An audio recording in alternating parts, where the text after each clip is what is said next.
Hey, what's up, everybody? Welcome back to the channel. Welcome back to another video.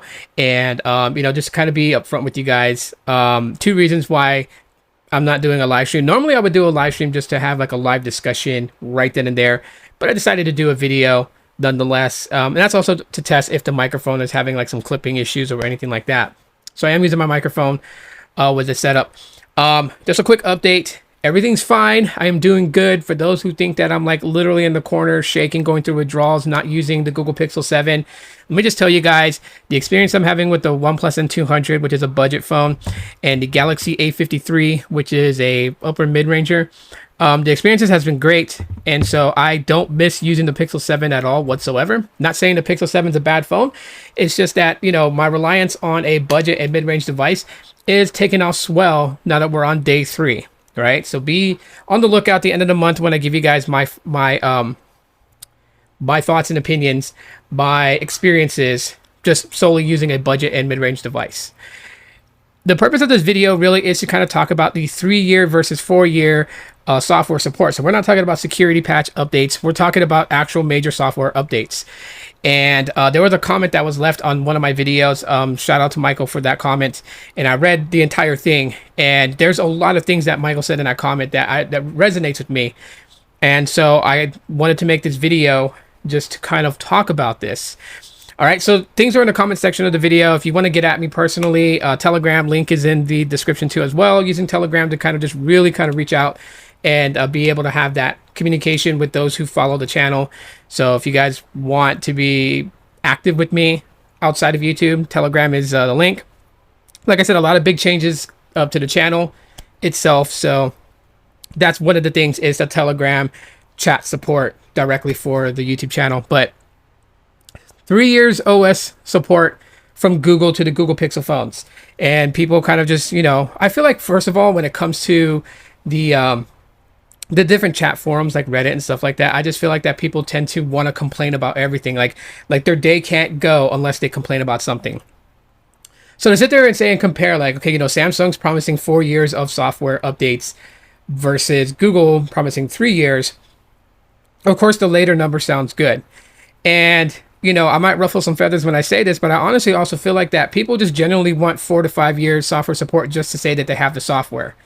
Like, there's no clear-cut reason why that if they own the OnePlus N200, why this has to have like, Android 17. Say if it got 5 OS support, software updates, it would be on Android 17 before it's no longer supported.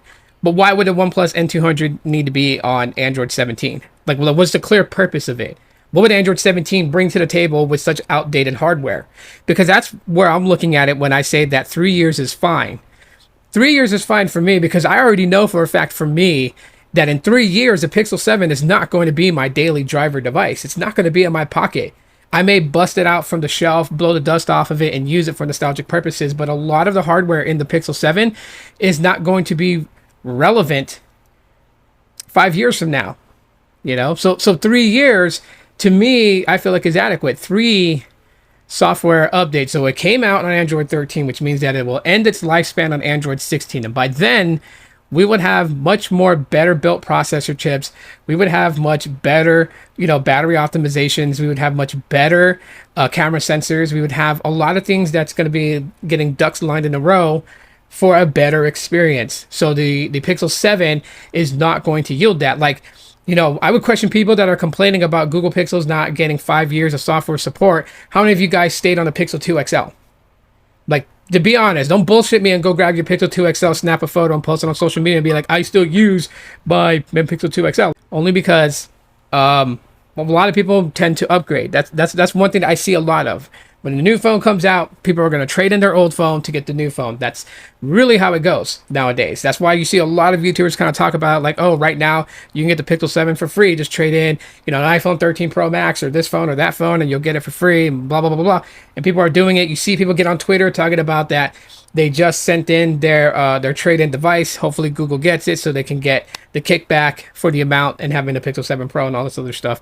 So it's like, people do the trade-ins. They want the trade-ins. They get the trade-ins. They upgrade, right? There are people who don't upgrade at all. There are those people who will be like, I got the Pixel 4 XL. It still works solid. I'm still on it.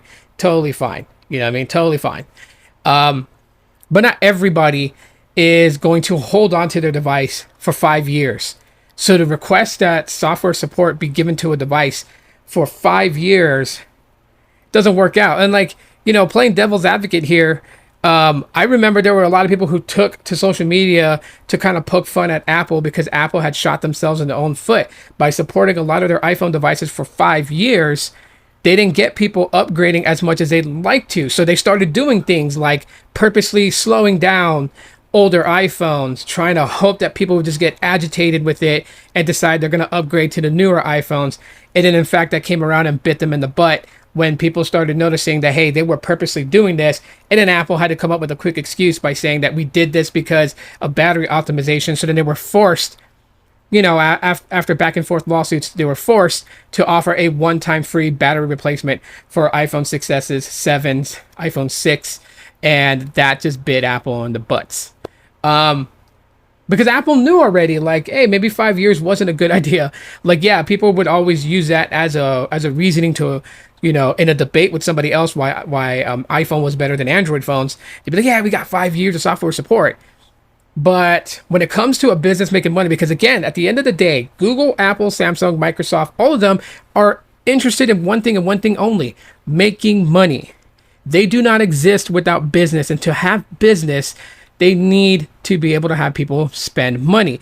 But if you have a large enough following that's already buying your products, then eventually your business starts to dip, starts to decline a little bit, because you're not having those people walk in and spend their dollars unless you give them a reason to upgrade their phone. Then they're spending dollars.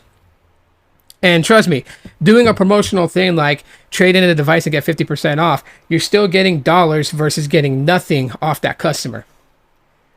And you're getting a phone back, which you're just going to recondition, probably sell to another company, maybe sell it outside of the US, and you're still going to make your money off of it. So 5 years bit Apple in the butt. So Google probably sees the same thing and says, okay, well, unlike how OEMs were doing like 1 year of support, right? You remember back in the day when you would get a device, whether it was flagship, mid-range, or budget, but you would get an Android phone and it may receive one software update to the next version of Android. Most of them didn't. Most of them just had this, just had the idea figured out. Like, yeah, we can't charge you guys for a software update, but we can put the newest software in a newer designed phone and make you buy that phone for the software update. Some people don't understand that. They question it. Like, trust me, I get tons of questions all the time. Why does the OEM do this? Why don't they just update it? What are the big things here that I'm going to kind of crush this so people freaking finally understand?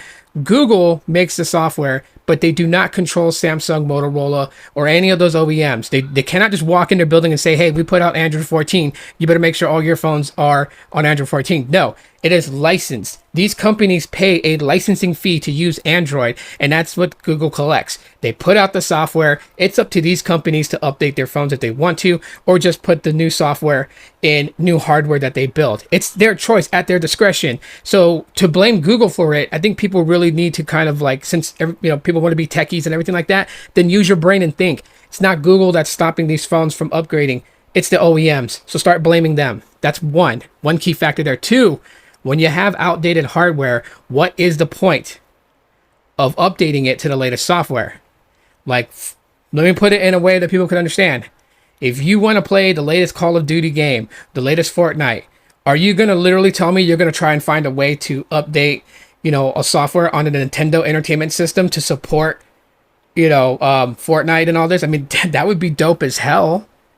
But do you really think people want to go through that painstaking aggravation of doing that? You're talking about old hardware, the Nintendo Entertainment video game console. You expect that to run today's video games, today's software? If your answer is no, then why would you expect the same thing out of a smartphone that is going to become obsolete in all of its hardware aspects versus something new that's coming out? So to me, that's the reason why 3 years is fine. 4 years is great. Hey, 4 software updates is great. I'm not going to argue that point, but it's not my expectations that these companies do 4 or more software updates on hardware, because most of us are not even going to be on the same hardware a year or two from now. You know, statistically, the average person updates every 2 years. They upgrade to a new phone every 2 years. Okay, that's because of all the deals they took in place with their carriers that gave them a 24-month, basically agreement to purchase a phone. So they'll be out of their contracts with that phone in 2 years and upgrading to another phone when that contract is over, because their phone is now obsolete. Okay, these are things you got to keep in mind and think about. Hopefully, a lot of you guys actually watch this video all the way through. I know some of you guys don't.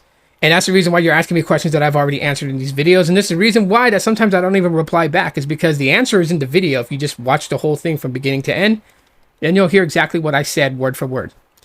Thanks for checking out this video. Appreciate you all. Smash the like button if you guys enjoyed what I had to say. If you disagree, tell me why in the comments. If you agree with me, tell me why in the comments. Would love to read that. And if you want to chat with me personally, the Telegram link is in the chat. I'll see you guys there. Peace.